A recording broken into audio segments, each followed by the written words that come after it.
पाकिस्तान की विफाकी काबीना ने खैबर पख्तूनख्वा में गवर्नर राज इम्पोज करने की हिमायत की है।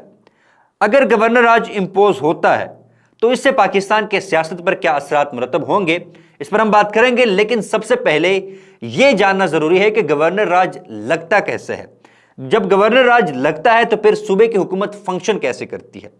पहली बात तो यह है कि पाकिस्तान के आईन के आर्टिकल 234 सूबे में गवर्नर राज के हवाले से डील करता है।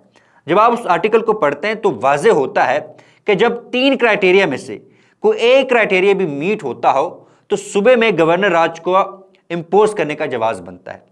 पहला क्राइटेरिया यह है कि जब सूबाई हुकूमत कॉन्स्टिट्यूशन के मुताबिक ना चलती हो या सूबे में कॉन्स्टिट्यूशनल मशीनरी ब्रेक डाउन हो, तब गवर्नर राज को लगाया जा सकता है।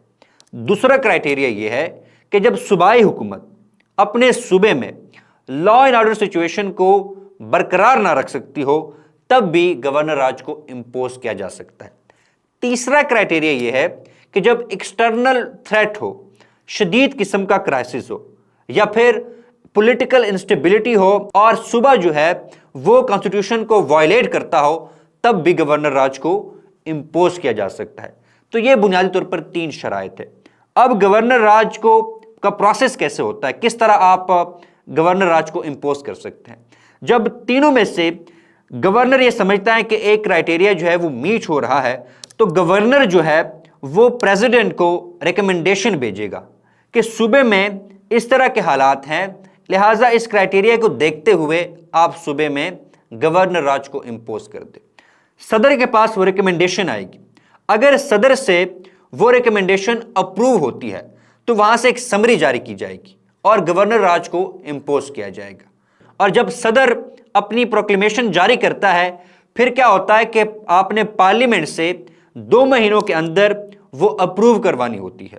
लिहाजा उसके बाद फिर सूबे में एक लीगल तरीके से गवर्नर राज लगता है।